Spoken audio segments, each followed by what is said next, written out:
ओम शांति। ओम आज तो इस सभा को देख के ऐसे लग रहा है कि वतन से बाबा और दादी दोनों ही आप सभी को देख रहे हैं, क्योंकि ये सभा ऐसे लग रहा है कि जैसे होली हंस की सभा है। क्योंकि जब दादी भी खुद ब्राह्मण अपनी बाबा की बच्चों को देखती थी तो तुरंत ही दादी सभी की याद लेके बाबा तक पहुंच जाती थी। तो हम तो खैर बाबा तक पहुंच नहीं सकते, किंतु बाबा को और दादी को बुला सकते हैं।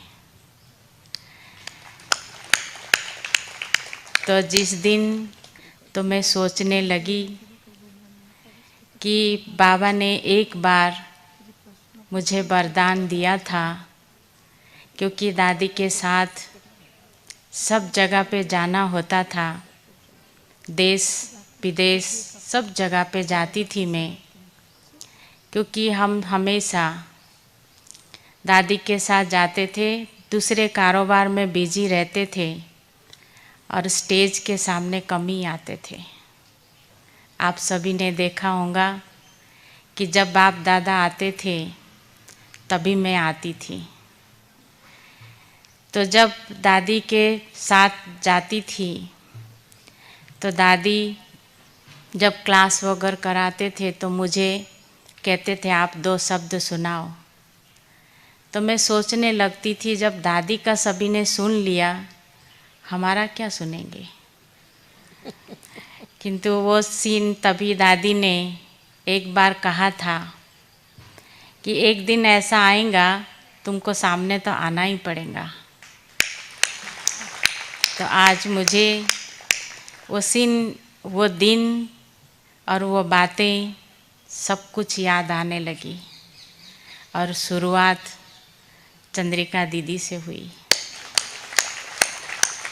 मैं बचपन से, जब मेरी 14 साल की उम्र थी, तब से मैं बाबा को पहचाना और बाबा के घर में मैं आई।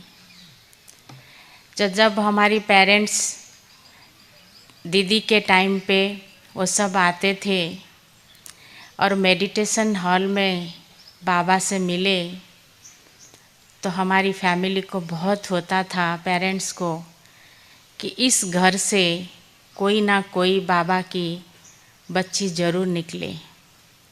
इस कारण हमारे घर में, लौकी घर में 5 साल तक सेंटर बना के रखा, किंतु तभी कोई नहीं निकला। तो एक बार मैं बहुत छोटी थी, जब मैं आई तो बड़ी दीदी थी और हमारी मम्मी और पापा और हमारी ताई तीनों थे। तो मैं बहुत छोटी थी ऐसी, तो मेरे को जब सामने ले गए तो दीदी ने, मम्मी ने कहा कि दीदी घर से कोई भी नहीं निकलता, इतनी सब बच्चियां हैं, कोई भी बाबा की नहीं निकलते। तो दीदी ने तभी मेरे तरफ देख के कहा, मेरे को याद नहीं है कि मम्मी सुनाती है। तो उन्होंने कहा, दीदी ने, कि आगे चल के देखना यही ब्रह्मा कुमारी बनेगी। क्योंकि मेरे में कोई भी गुण नहीं था ब्रह्मा कुमारी का, किंतु बाबा ने को पसंद करना था और बाबा ने अपना बनाया। जब मैं 14 साल की उम्र में हुई और दादी संदेशी के साथ मैं मधुबन में आई थी। ऐसे आंगन में आपने सभी ने देखा होगा, पांडव वन में आंगन में ऐसी घूम फिरते थे, तो मेरे ऊपर दादी प्रकाशमणि और दादी गुलजार की नज़र पड़ी। तो तुरंत देखते ही बड़ी दादी ने बुलाया और संदेशी दादी को बुला के कहा कि ये बालकी आप लेके आए हो। तो दादी ने कहा हाँ। तो उस टाइम जब दादी ने हाँ किया तो बड़ी दादी ने कहा कि इसको यहाँ रखना है बाबा के घर में। तो संदेशी दादी ने कहा कि ठीक है दादी, इसकी घर वालों से पूछना है। तो जैसे दादी ने कहा, और हमारी मम्मी को तो बहुत पहले से ही प्रयास थी, तो तुरंत बोलने से पहले ही मम्मी ने कह दिया कि हाँ हाँ ठीक है दादी, भले वो रह जाए। अब मेरे से पूछा भी नहीं कि तुमको रहना है कि नहीं रहना है। तो जब मुझे कहा कि आपको रहना है, तो मैं एक सेकंड के लिए सोचने लगी, ठीक है। तो उससे पहले ही दादी ने दादी गुलजार से पूछा था। हम 2-3 और दूसरे भी बहनें भी थे, कुमारियाँ सब आए हुए थे, हम भी उनके साथ ही थे। तो दादी गुलजार ने तब ने कहा कि दादी, ये संदेशी दादी के साथ जो बहन आई है ना, वो हमारे लिए ठीक है। तो बाबा ने नज़र तभी ही दादी से डलवा दिया था। और उसके बाद जब हम रहने लगे, तो आप सोचो दादी के साथ रहना, ऐसी एक जनों से सर्टिफिकेट नहीं लगती थी, क्योंकि दादी बड़ी दादी ने पास किया, दादी गुलजार ने पसंद किया, फिर और कौन रह। अच्छा खेल हो गया ना एक प्रकार के, और हम सभी को बाबा की याद आ गई। तो जब हमको दोनों दादियों ने पसंद किया, और आप सभी को पता है फिर दूसरा कौन पसंद किया होगा? अव्यक्त बाप दादा। फिर उसके बाद जब हम बाबा से मिले, तो बाबा ने तभी स्टैंप लगवाया कि आपको दादी के साथ रहना है। तो जब मैं पहली बार ओम शांति भवन में बाबा से मिली, तो आज जो बाबा ने कहा कि निश्चय बुद्धि, क्योंकि मैं तो सबकी कहने से बाबा की बन गई थी और हाँ किया था, किंतु मेरे मन में कुछ कुछ संकल्प जरूर चलता था। बाबा ने तो पसंद किया, किंतु जैसे बाबा हमारे से पेपर लेता है, टेस्ट पेपर, हमने भी बाबा है कि नहीं वो भी पेपर लिया। क्योंकि जब बाबा आए थे ओम शांति भवन में, तो हम पूरी रात बैठते थे। तभी मैं शुरू हुआ था दादी के साथ रहना। मैं के कोने में बैठी हुई थी ओम शांति भवन के, आज भी मुझे याद है, 2 नंबर गेट के पास।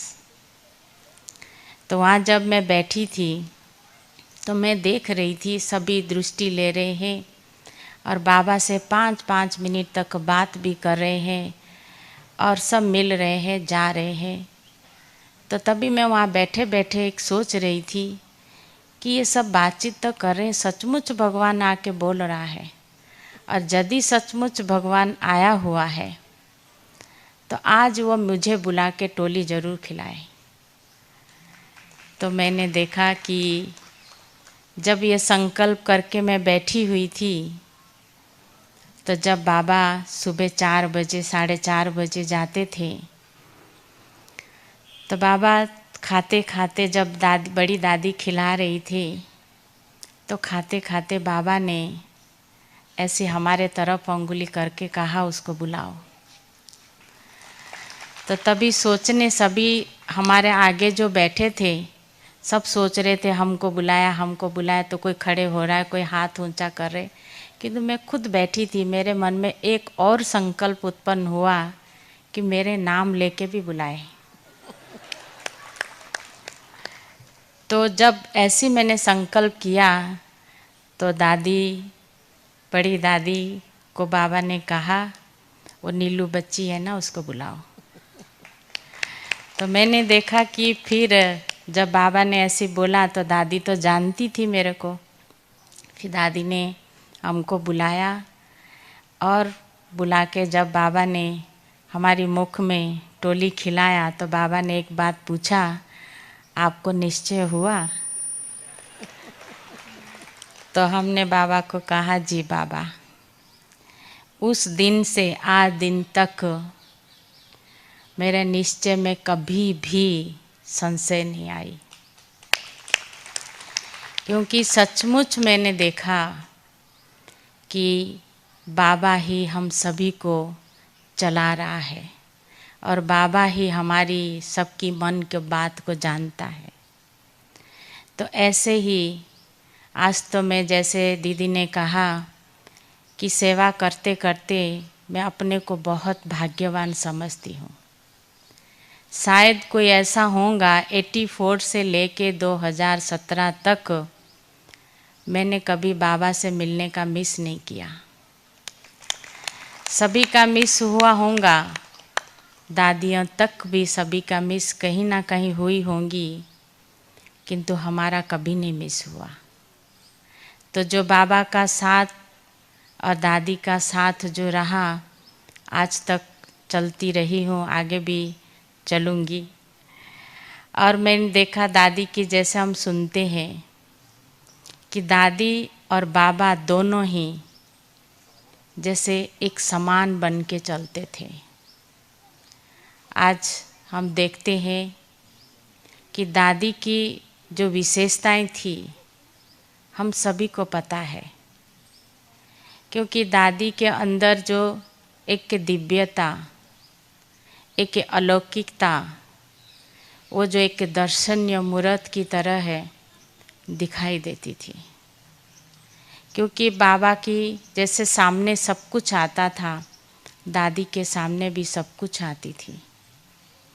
और दादी बहुत पॉजिटिव रहती थी, बहुत शांत रहती थी, साइलेंस की शक्ति और निर्माण भी बहुत रहती थी, और हमेशा निसंकल्प भी बहुत रहती थी। कि दादी जो निर्माण रह के चलती थी, हम ये देखते थे। कई बार दादी से सब पूछते थे कि दादी, बाबा आता है, आपको कभी संकल्प नहीं चलता कि मैं भी सामने बैठ के सुनूं? तो दादी हमेशा कहती थी, मेरे को नहीं संकल्प चलता। क्योंकि संकल्प इसलिए नहीं चलता क्योंकि सभी जो बाबा से मिल के जो खुशी मिलती है सभी को, और बाबा जो आके सभी को मिलता है, और बच्चों की जो खुशी होती है, भगवान से मिलने की जो नशा है, वो हमको दुआएं देती है और वो हमारी खुशी को बढ़ा देती है। तो हमको कभी संकल्प नहीं आता कि नहीं, बाबा से मैं सामने नहीं मिल पाती। तो दादी का हमेशा मुरली से प्यार और योग से, ये दोनों चीज़ से बहुत प्यार था। क्यों हम देखते थे दादी को जब मुरली मिलती थी, दादी इतनी खुश हो जाती थी, ऐसे लगता था जैसे पता नहीं है कि हीरों का भंडार मिल गया हो। बहुत खुश होती थी दादी। मुरली हम सब सोचते थे दादी एक बार पढ़ती थी, फिर एक बार पढ़ने के बाद उसको लिखती थी। पूरे दिन में दादी मुरली की बहुत चिंतन मंथन बहुत करती थी। और मैं इतने 38 साल में दादी के साथ रही, मैंने कभी नहीं देखा दादी को मुरली मिस करते हुए, अमृत वेला मिस करते हुए। चाहे दादी देश में रहे, विदेश में रहे, हॉस्पिटल में रहे, तबीयत की कोई ऊपर नीचे भी होता रहे, किंतु मुरली और ये अमृत वेले का योग कभी नहीं मिस होता था। मान लो कभी ऐसे हो भी जाता था तो दादी कहती थी, आज ना कुछ ऐसे लगता है कुछ गुम हो गया है, कुछ खो गया है। तो अब पता लग जाता था कि आज दादी शायद मुरली नहीं पढ़ पाई या अमृत वेले में थोड़ी लेट उठी। बहुत अटेंशन दादी देती थी। बाबा की रथ थी तो भी हर चीज़ में दादी की, जिसको कहते बाबा ने जो 4 सब्जेक्ट हमको दिया है, उसी चारों सब्जेक्ट को बहुत एक दिन में चारों सब्जेक्ट की दादी प्रैक्टिस बहुत करती थी। हम सभी ने सुना है कि बाबा ने कि कचेरी लगाते थे, रात को कर्मेंद्रियों की चेकिंग करते थे कि ये जो कर्मेंद्रियां हैं ठीक से चल रहे कि नहीं चल रहे हैं। हम दादी को देखते थे, दादी भी रात को अपना फुल चेकिंग करती थी, उसके बाद बाबा को चाट दे के सोती थी। कि दादी की दिनचर्या में ऐसे नहीं था कि बाबा आते हैं तो ये छोड़ दे वो छोड़ दे, नहीं। दादी कहती थी बाबा का अपना पाठ है, हमारा अपना पाठ है। हालांकि जब बाबा आते थे पूरी पूरी रात हम बैठते थे। दादी भी, बाबा आप सभी को पता है, एक बार 16 घंटा बाबा बैठे थे। तो उसके बाद भी दादी जैसे रूम में पहुंचती थी कहती थी पूछो लच्छू से, या गोपी बहन थी वो मुरली लिखते थे कि उन्होंने मुरली लिखा है। आप सोचो, जो पूरे रात बैठ के आए हो तो थकावट तो होती है। तो हम दादी को कहे दादी आप थक गए हो, आप सो जाओ, फिर बाद में आप पढ़ लेना। नहीं नहीं नहीं नहीं, सभी ने फ्रेश मुरली सुन लिया है, मैं फिर वंचित रह जाऊंगी। तो मुरली जो लिख के लेके आते थे, बाबा जाने के बाद दादी फ्रेश होती थी, उसके बाद दादी मुरली पढ़ के फिर सोने जाती थी। कि मुरली में इतना प्यार हम देखते थे दादी का, कि दादी का स्वरूप ऐसी था कि आप सभी ने देखा होगा कि दादी को देखते ही सभी को, आपको पता है ना, किसकी याद आती थी? बाबा की याद आती थी। क्योंकि बाबा ने एक बार, दादी को सभी को पता होगा, बाबा ने दादी को जो सब वरदान दिए हुए थे, दादी बाबा एक बार लिख रहे थे अपनी कमरे में बैठ के, है ना दीदी, आपको पता है ना जी। तो कमरे में बैठ के बाबा लिख रहे थे, तो दादी पहुंची। जैसे पहुंची तो देखा, तो दादी को देखते ही बाबा ने कहा कि बच्ची एक दिन ऐसा आएगा जो जैसे बाबा की पत्र पढ़ के सभी खुश होते हैं, भरपूर होते हैं, एक दिन आपका लिखत भी ऐसे जाएगा, सब पढ़ के खुश होंगे। तो एक बार ऐसे ही बाबा दृष्टि दादी की नैनों को देख के कहा था, आपकी वाणी और आपकी दृष्टि आगे चल के बहुत सेवा करेंगी। हम वो चीज़ याद कर रहे हैं, जब ज्ञान सरोवर बना था तो बड़ी दादी की बहुत इच्छा थी कि दादी कि ये ज्ञान सरोवर दादी संभाले।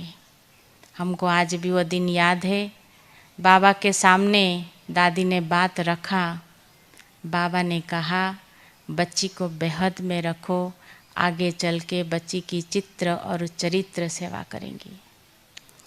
हम आज वही सीन देख रहे हैं कि कैसे बाबा आज दादी की चित्र और चरित्र से सेवा हो रही है ना, सेवा हो रही है ना। तो बाबा ने एक एक वरदान जो है, जो दादी के लिए कहा है, वो आज सब हम प्रैक्टिकल में देख रहे हैं। तो ऐसे ही अनेक अनुभव है, अनेक बातें हैं।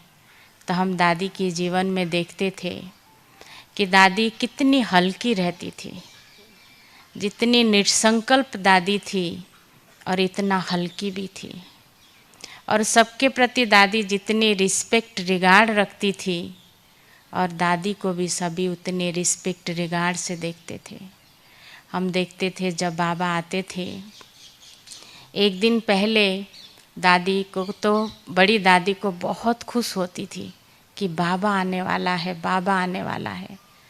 आप सभी को पता होगा बाबा इतनी इजीली नहीं आता था, बाबा को बहुत निमंत्रण देना पड़ता था, बहुत प्यार से बुलाना पड़ता था। दादी खुद आती थी और बाबा को निमंत्रण देती थी। मुरली क्लास के बाद बड़ी दादी के रूम में आती थी और बाबा को निमंत्रण देती थी। कहती थी दादी को, आज मेरे बाबा को कहना इस जगह से बच्चे आए हैं और बाबा का घर भरपूर है और बाबा का घर बच्चों से भर गया है, बस बाबा आके एक बार मिल ले। तो सुबह जब दादी सुबह 10 बजे फिर दादी निमंत्रण देने जाती थी और शाम को बाबा आते थे हम सभी से मिलने के लिए। तो हम देखते थे कि दादी कैसे बाबा को जैसे एक संदेश लाना, लिखना, इतनी दादी की बुद्धि जो थी इतनी क्लियर थी और इतनी क्लीन थी। हम सभी ने संदेश सुनते थे, ऐसे लगता था कि जैसे हम सारे वतन में पहुँचे हुए हैं।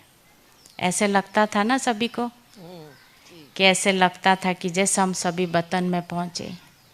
और दादी जब संदेश लिखती थी तो ऐसे लगता था कि जब संदेश लिखते थे दादी, जैसे सारा टाइम जैसे वतन में बैठ के लिख रही हो। एक बार दादी बैठ के लिख रही थी और एक बहन आई, कहते मुझे जाना है, कहीं उनको जाना था और कहा कि मुझे जाना है, दादी से छुट्टी लेना है।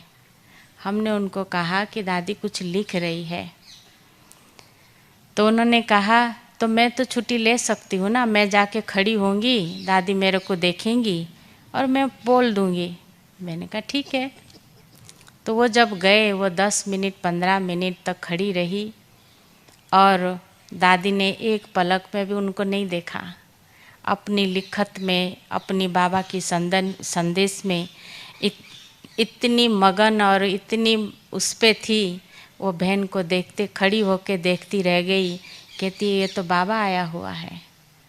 कि जब दादी लिखती थी उसी कमरे की उसी वाइब्रेशन, ऐसे लगता था कि जैसे सचमुच बाबा आके खुद लिख रहे हैं। क्योंकि दादी की जो साइलेंस की शक्ति थी, वाइब्रेशन इतनी प्योर था। वो कोई बहन तो जरूर होंगी, लेकिन मैं भी वो एक बहन हूँ कि मैं दादी को मिलने के लिए कमरे में गई। नीलूबेन नहीं थी। मैं दादी जी के पलंग के कोने पर जाके खड़ी रही कि जब दादी ऊपर देखेगी तो मैं दादी से बात करूंगी। लेकिन सचमुच में 5 मिनट, 10 मिनट, 15 मिनट खड़ी रही, लेकिन दादी इतना प्यार से और इतना ध्यान से लिख रही थी, एक बार भी सिर ऊपर नहीं उठाया जो मैं देखने में आऊँ। तो मुझे ये मालूम हुआ कि हाँ, ये बाबा से दादी जी मैसेज लिख रही है, वो मुझे समझ में आ गया। और नीलू बहन, उसी दिन से मेरे जीवन के अंदर दादी की वो धारणा को मैंने अपने जीवन में लाई है। मैं अमृत वेले बाबा से दादी की वो बात याद करके हमेशा ही पत्र लिखती हूँ, हमेशा ही मैसेज लिखती हूँ। और वो ही फीलिंग मेरे को आती है जब मैं पत्र लिखती हूँ, जब मैं बाबा के साथ होती हूँ, तब किसी भी बात तरफ अटेंशन नहीं जाता है। तो ये बात बहुत सही है।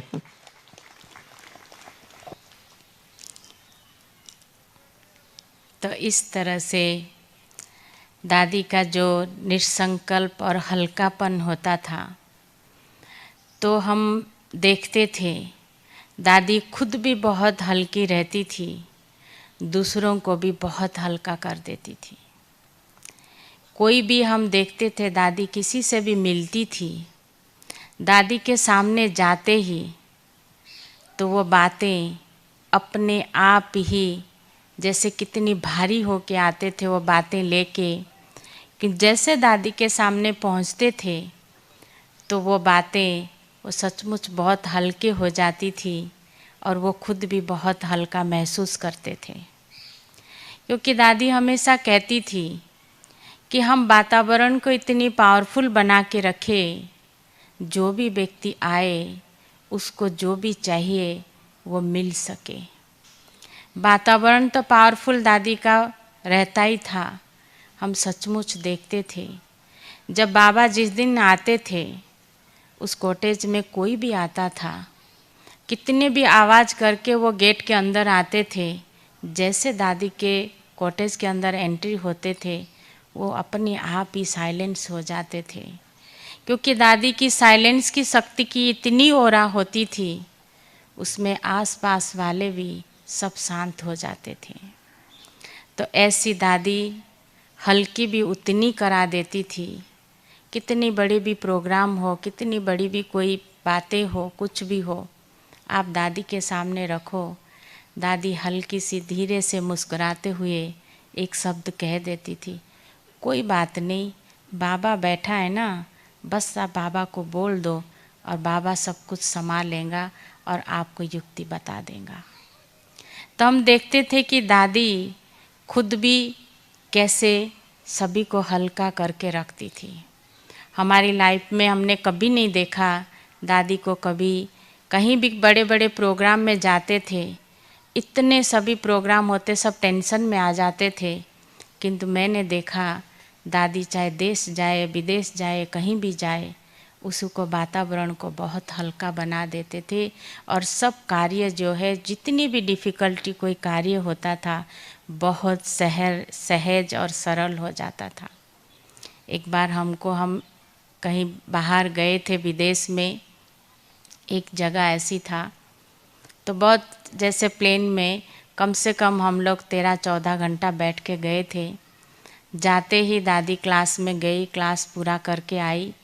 आने के बाद दादी को रेस्ट करना था, मैं कुछ थोड़ा बहुत ऐसे भोजन बनाया। बनाने के बाद जब दादी के सामने मैं लेके आई तो वहाँ टेबल नहीं था। तो दादी को मैं टेबल पे कुछ खाना पीना ऐसे दूँ रख के, तो नहीं था।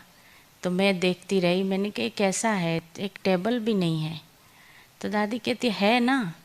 तो मैंने कहा कहाँ है दादी, यहाँ तो टेबल नहीं है। तो कहती है ये आटे जी को इधर ले आओ। तो मैं ले आई। फिर कहती है वो भी आटे जी इधर रख दो इसके ऊपर। मैंने रख लिया। फिर खुद ही अपने आप ही नैपकिन डाल दी, कहती हो तो गया टेबल। तो कहने का मतलब ये है कि दादी खुद भी हल्की रहती थी, दूसरों को हल्का भी कर देती थी और निसंकल्प भी करा देती थी। क्योंकि वो कभी भी ऐसी व्यर्थ संकल्प तो दादी को चलता नहीं था कभी भी। हमेशा दादी को समर्थ संकल्प चलते थे। व्यर्थ तो दादी के जीवन में कभी हमने नहीं देखा। कभी किसी के लिए नेगेटिव सोचते हुए हमने नहीं देखा। कभी किसी के लिए नेगेटिव तो बोलना बहुत ही दूर की बात है। दादी हमेशा कहती थी ये जो मुख जो है ना, वो बाबा का मुख है। बाबा इसमें सभी के लिए क्या पॉजिटिव बोलता है। तो ये मुख द्वारा यदि भगवान इस मुख को चला रहा है तो कभी नेगेटिव निकल सकता।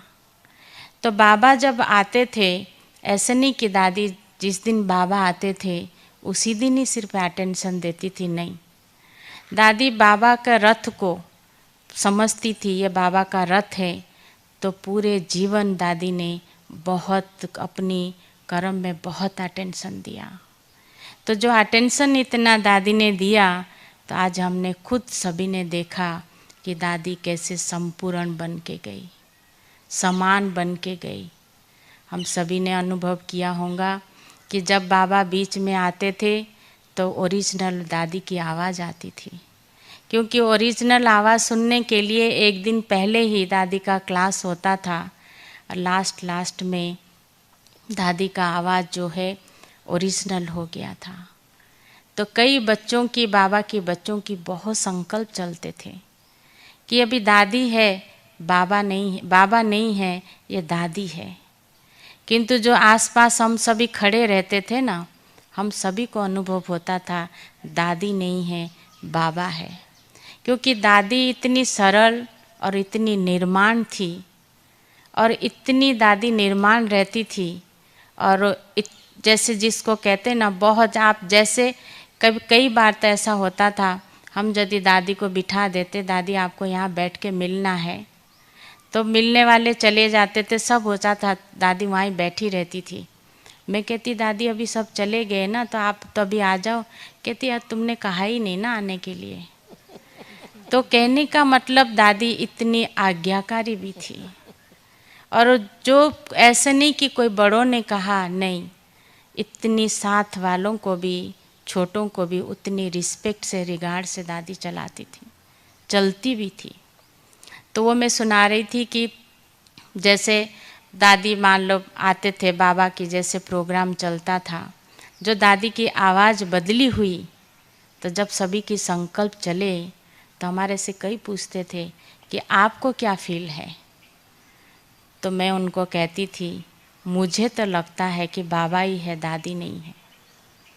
तो आखिर ऐसी संकल्प सबके चलने लगे, तो आखिर हमको बड़ों ने कहा कि आप जो है ना बाबा से पूछ ही लो। तो मैंने कहा ठीक है। तो हमने बाबा से पूछा कि बाबा, सभी दादी की आवाज़ सुन के कहते हैं कि दादी है, बाबा नहीं है। तो बाबा ने मुस्कुराते हुए कहा बच्चों की संकल्प चलता है। मैंने कहा हाँ बाबा, सबकी संकल्प चलता है, बोल हमारे पास आई और हमने आपको सुनाया। तो तभी बाबा ने कहा बच्ची अभी समान बनती जा रही है, बाप समान बनती जा रही है, इसलिए आवाज़ में नहीं जाओ, आवाज़ में नहीं जाओ बच्ची, समान बन रही है, इसलिए आप उस बात को ध्यान नहीं दो।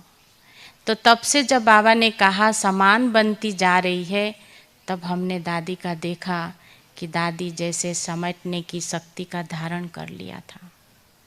आज हम सभी ने देखा, बाबा ने 2017 में कहा कि समाप्ति बरस, कि उस दिन का मुझे आज भी याद है कि जब दादी की तबीयत ठीक नहीं थी, मैंने दादी को कहा कि दादी आपकी तबीयत ठीक नहीं है, तो भले सभी बैठे हैं, हम कॉन्फ्रेंस कॉल में आप मिल लो सभी से तो हो जाएगा।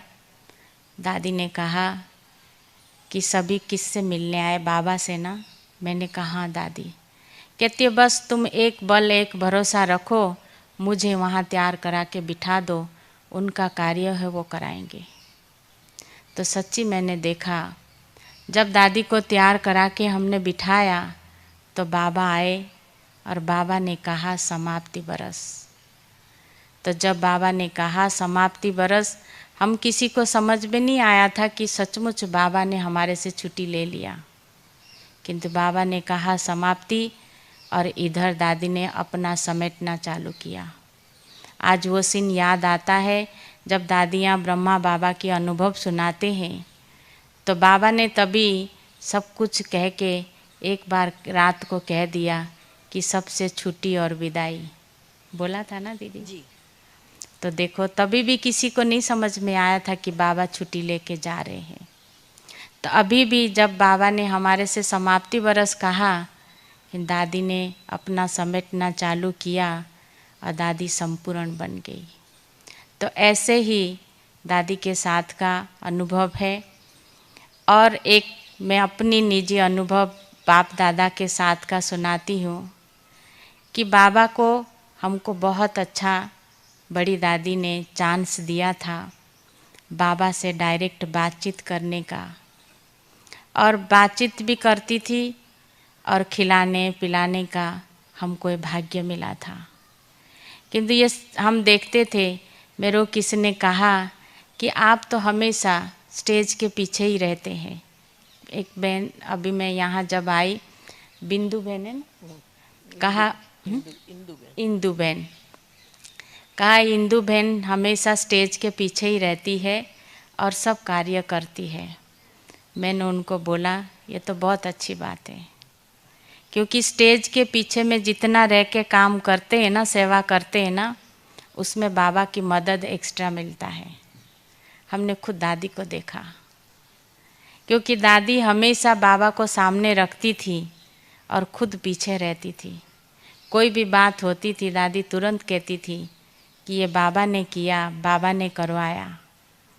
तो ऐसे ही हम देखते थे कि बाबा रात को जब आते थे, एक बार उन दिनों में बाबा हर तीसरे चौथे दिन में आते थे, पूरी रात बैठते थे। तो पूरी रात जब बैठते थे तो हमको नींद भी बहुत आती थी, क्योंकि 4 दिन के बाद चौथे दिन आते थे, नींद पूरी नहीं होती थी। तो हम सोचा कि एक बार बड़ी दादी ने कहा कि आपको तो बैठना है, क्योंकि यज्ञ की कई बातें ऐसी होती थी। तो दादी ने कहा कि आपको ये बात पूछ के रखना है। तो मैं सोचने लगी मैं कैसे पूछूं बाबा से, कैसे बाबा से बात करूं। तो दादी ने तो कहा, मैंने कहा दादी कि मैं कैसे बात करूं बाबा से। बोला आप देखना बाबा जैसे आपको बताए। मैंने कहा बाबा बोलेंगे तब तो कहा नहीं बाबा नहीं बोलेंगे, आप चांस देख के बात करना। तो मैं सोचने लगी कैसे मैं बात करूं बाबा से। तो संकल्प चलता रहे, बाबा सबसे मिलते रहे और मेरी संकल्प चलता रहे कि मैं कैसे बात करूं, ये कैसे पूछूं, क्या करूं। तो मैं साइड में होके बैठ गई, मोहिनी बहन टोली दे रही थी और मैं बाजू में बैठ गई। तो मेरे को घड़ी घड़ी मोहिनी बहन कहती है कुछ बात है क्या। मैंने कहा नहीं। तो मैं मोहिनी बहन को जवाब दूं और बाबा की तरफ देखूं कि बाबा क्या देख रहे हैं। और बाबा तो अपनी मस्ती में और सबसे मिल रहे और मेरे तरफ देखे ही ना बाबा।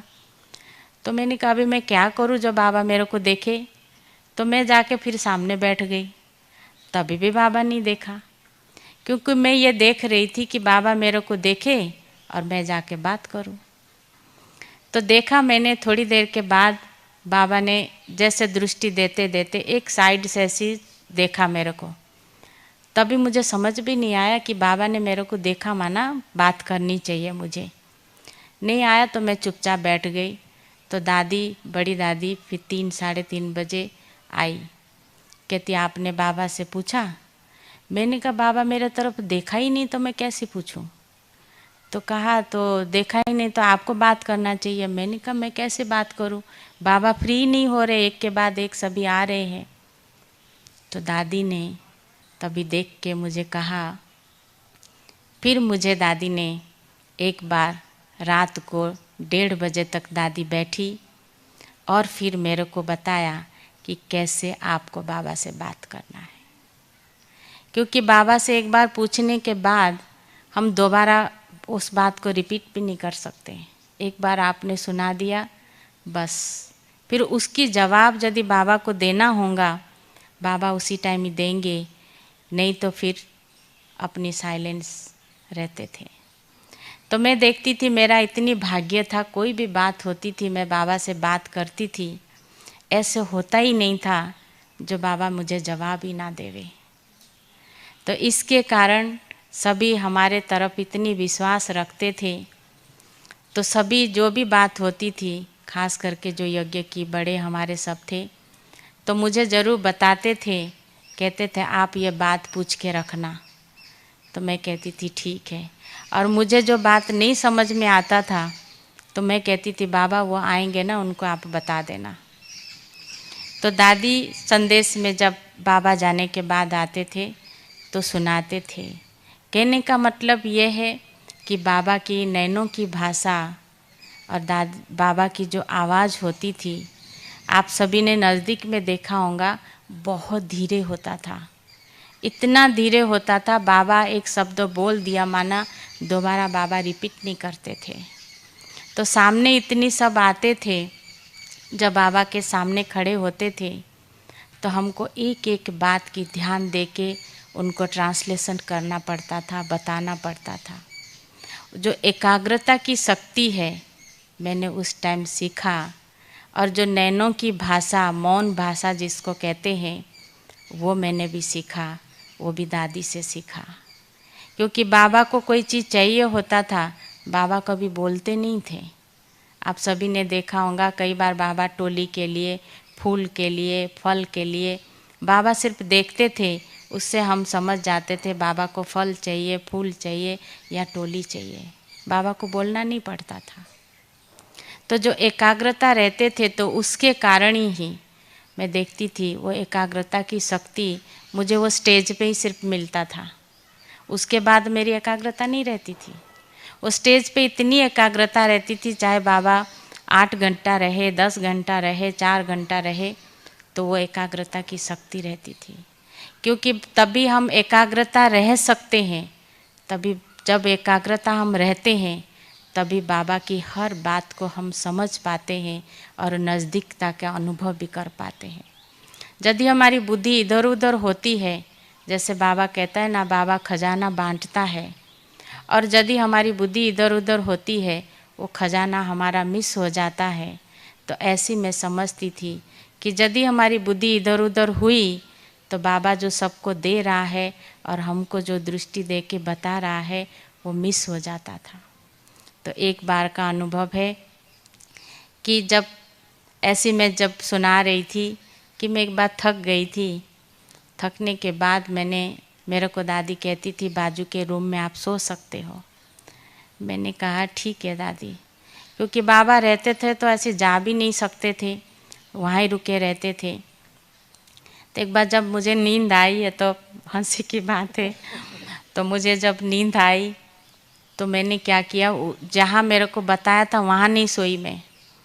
पीछे क्या होता था, स्टेज के सब गद्दे बिछते थे ओम शांति भवन में, वो एक पीछे रूम था, वो गद्दे बहुत रखे हुए होते थे।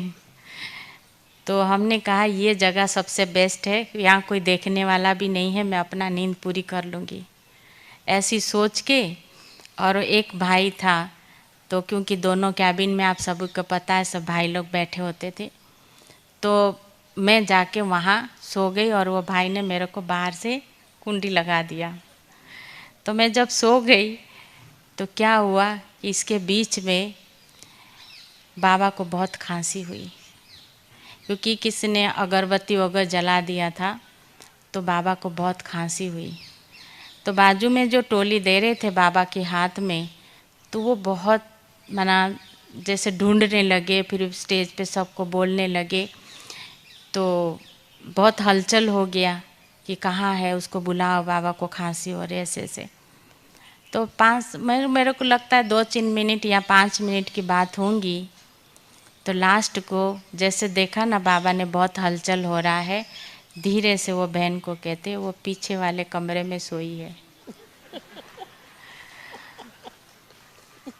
तो मुझे लगा कि जब उन्होंने ये कहा तो फिर मैं उठ के, मेरे को फिर उठा के लेके आए, और फिर बाबा जैसे खांसी चल रही हुई थी, फिर हमको जैसे बाबा को पानी बना के दिया, बाबा ने पिया। तो मेरे को लगा पता कैसे चला। मैंने कहा किसने बताया। फिर वो जब भाई ने मेरे को कुंडी लगाया था, मैंने उससे पूछा, मैंने कहा आपने बता दिया क्या? बोला नहीं, वो तो ये बहन ने बताया। फिर मैंने बोला आप, फिर मैंने उससे पूछा, मैंने कहा आपको किसने बताया? बोला बाबा ने तो बताया, तुम कहाँ जाती हो क्या करते हो सब बाबा को पता रहता है। तो मुझे तब से लगा कि मैं कितनी भाग्यवान लकी हूँ जो भगवान की हर नज़र मेरे ऊपर थी, क्योंकि हमेशा मैं ये देखती थी जैसे दादी की, सभी बड़ों की जो नज़र हमारे पे थी, ऐसे लगता था मुझे जैसे मैं सबकी शुभ भावना शुभ कामनाओं की, बड़ों की, उसी की ओरा के अंदर थी, ताकि दादी की और बाबा की जो बाबा की नज़रों में थी, आज तक वही नज़र में हूँ और सेवा करती आ रही हूँ और करती रहूँगी। ओम शांति।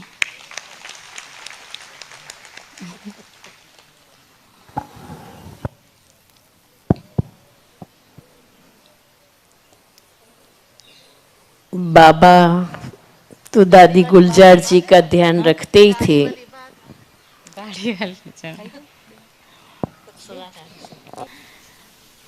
ओम शांति। उषा बहन कह रही है एक बात रह गई, आप सुनाओ। तो दादी की एक बात और है कि ऐसी तो अनेक बातें हैं, किंतु जो उषा बहन को याद आया, एक बार ऐसा था कि दादी युक्ति युक्त कैसी बात करती थी। एक बार उषा बहन गाड़ी चलाती के आई थी दादी के पास, तो मेरे को भी मन हुआ, मैंने दादी को बोला कि मुझे भी गाड़ी अभी चलाना है और मेरे को भी गाड़ी चला के सब जगह पे जाना है। तो दादी मेरे को देख के मुस्कुराई और कहने लगी, देवियाँ जो है ना वो सब सवारी पे अच्छे लगते हैं, सवारी पे बैठ के अच्छी लगती है, क्योंकि सवारी पे बैठी हुई अच्छे लगते हैं। चलाती तो समझ गए ना, चलाते हुए नहीं अच्छे लगते हैं, सवारी पे बैठे हुए अच्छे लगते हैं। तो इतना युक्ति युक्त जवाब था दादी का, ताकि हम दोबारा कभी आज दादी चली गई तो भी मैंने कभी नहीं कहा कि मुझे गाड़ी सीखनी है। तो ऐसे ही कई बातें हैं हमने दीदी सुनाओ दीदी आप। नीलू बहन तो दादी का ध्यान रखती थी, बाप दादा भी दादी का ध्यान रखते थे, लेकिन भगवान का रथ होने के नाते दादी स्वयं भी बहुत स्वयं पर संयम रखती थी। तो एक बार भोजन के लिए बैठी थी, मैं भी साथ में थी, बेलपूरी बनाई थी और भी कुछ आइटम ऐसी थी, कुछ तली हुई थी। तो नीलू बहन जी को याद होगा, नहीं मुझे मालूम नहीं है, पर नीलू बहन पिरोस रही थी। तो दादी ने बड़े प्यार से कहा, नीलू तुमको मालूम है ना कल बाबा को आने का है। ऐसा करके वो दादी ने नहीं लिया, तो बाबा को आने का है, रथ को ठीक रखना है, इसीलिए ऐसा कुछ भी नहीं खाना है। ये कितना बड़ा संयम है।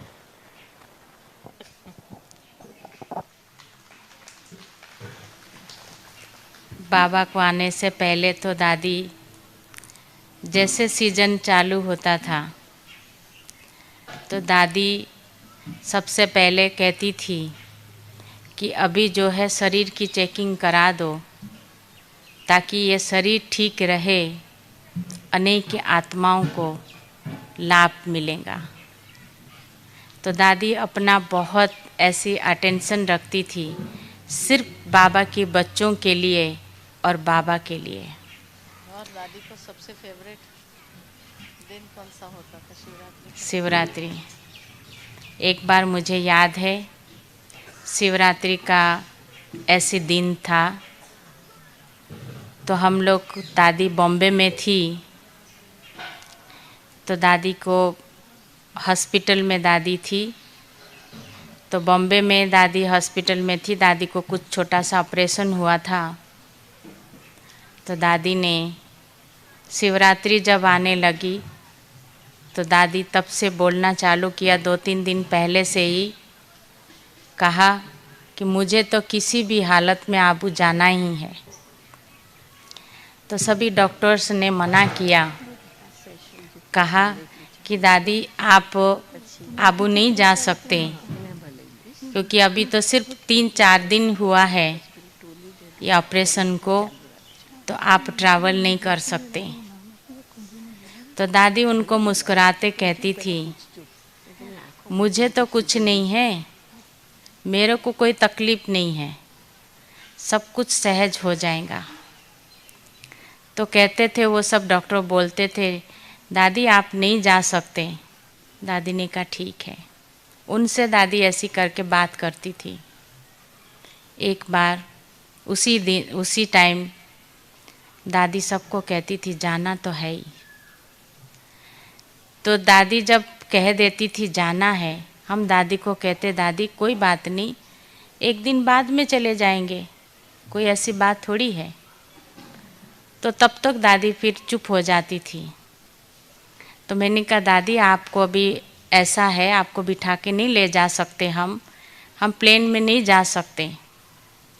तो कहती थी तो नहीं जा सकते ना, हम कहते थे नहीं दादी अभी नहीं जा सकते, और सभी डॉक्टर्स भी मना कर रहे हैं।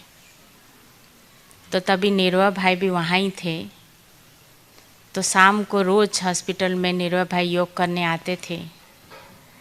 तो योग करते करते दादी ने कहा, मुझे सभी आत्माओं की आवाज़ आ रही है कि अभी आप आ जाओ। तो निर्वा भाई ने कहा दादी हम मैसेज भेज देंगे और हम यहाँ से ही आपको प्रोग्राम करेंगे। कहा ठीक है। फिर 2 दिन था, दादी ने मुझे बुलाया अमृत वेले। मैं पास में सोई हुई थी, 3:30 का बजा था। दादी ने बुला के कहा कि ऐसा कुछ नहीं हो सकता जो यहाँ से मैं आबू तक पहुँच जाऊँ और फिर आ जाऊँ। मैंने कहा दादी एक ही चीज़ हो सकती है, किसी की प्राइवेट प्लेन हो तो, नहीं तो नहीं। तो जब ऐसे बोला तो दादी ने चुप रह गई, कहती अच्छा।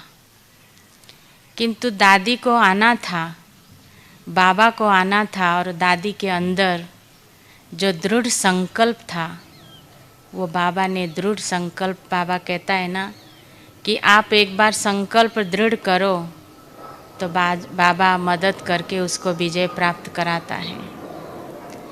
तो उस दिन दादी को एक भाई ऐसे मिलने आए, जैसे बाबा को कल आना है और आज ही वो भाई आए।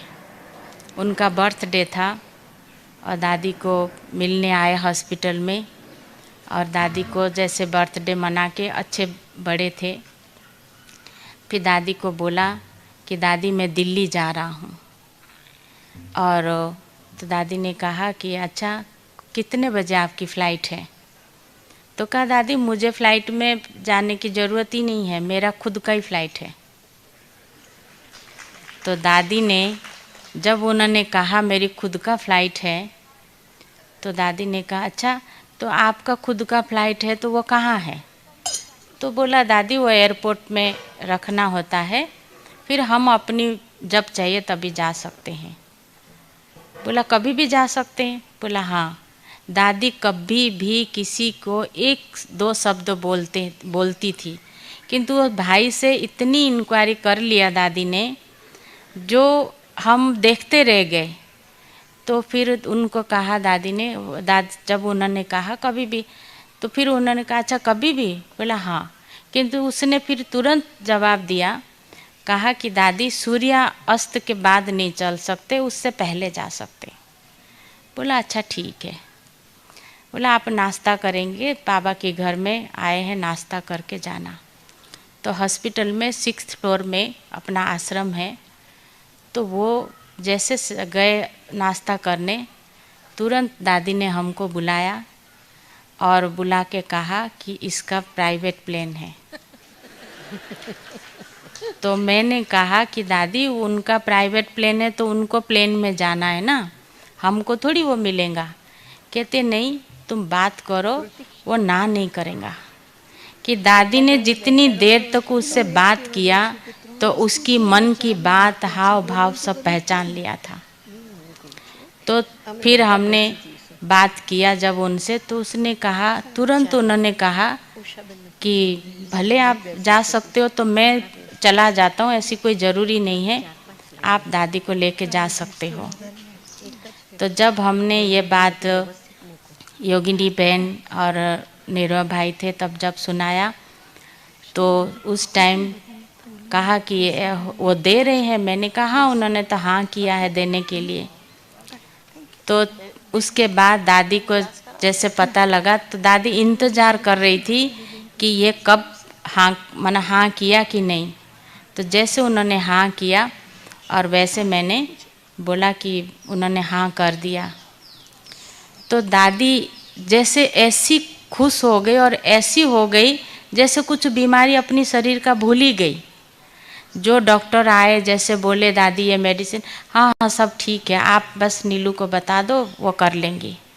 मैंने जैसे सुनना ही नहीं चाहती थी दादी।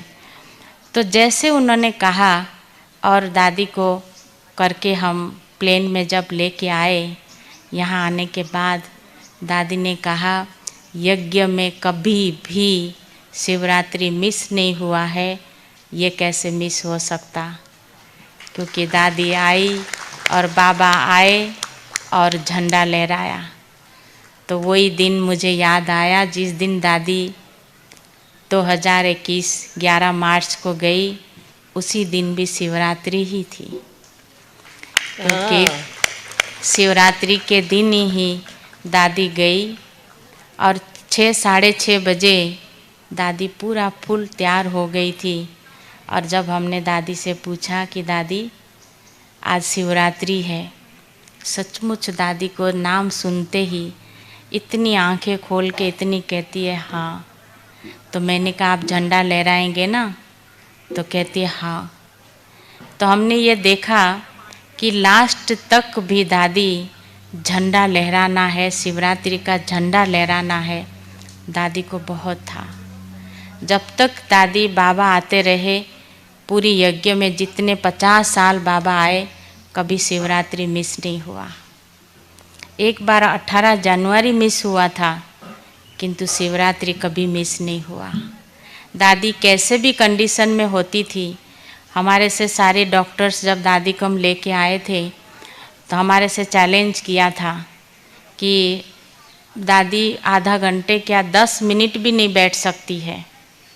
हमने कहा ठीक है आप देखना। मैंने कहा वो दादी नहीं होती है, वो तो स्वयं परमपिता परमात्मा होते हैं। तो इसीलिए उस टाइम दादी नहीं होती है जो दादी को कोई दर्द होवे कुछ होवे। तो इसके कारण उन्होंने हॉस्पिटल में जो कॉन्फ्रेंस कॉल होता है वो वीडियो कॉल करते हैं, उसमें उन्होंने देखा दादी जब आके बैठी। और दादी उस दिन, जिस दिन हम कहते थे ना बाबा दादी की तबीयत ठीक नहीं है, उस दिन आप जल्दी चले जाना, उसी दिन ही बाबा देर से जाते थे। और जब हम बाबा को कहते थे बाबा दादी की तबीयत ठीक नहीं है तो आप थोड़ा जल्दी मिल लेना, जल्दी चले जाना, तो बाबा कहता था कि अभी बाबा बैठा है, बाबा चला रहा है।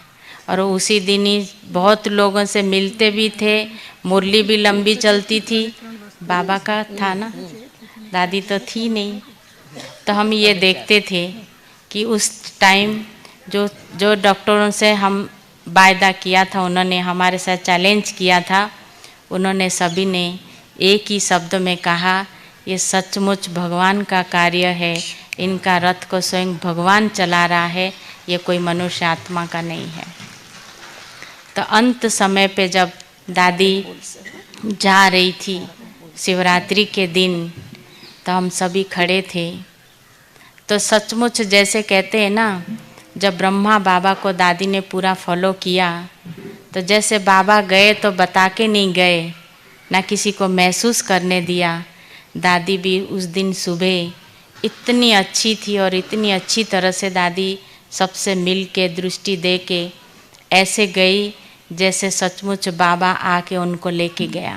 तो आप सभी ने देखा होगा बाबा जब छुट्टी लेके जाते थे तो क्या करते थे, सबको दृष्टि दे के फिर बाय बाय करते थे, आंखें बंद करते थे। दादी भी ऐसी 10:30 की रिकॉर्ड बज रही थी और सभी को दृष्टि देते देते अपना बाबा के पास वो पहुंच गई।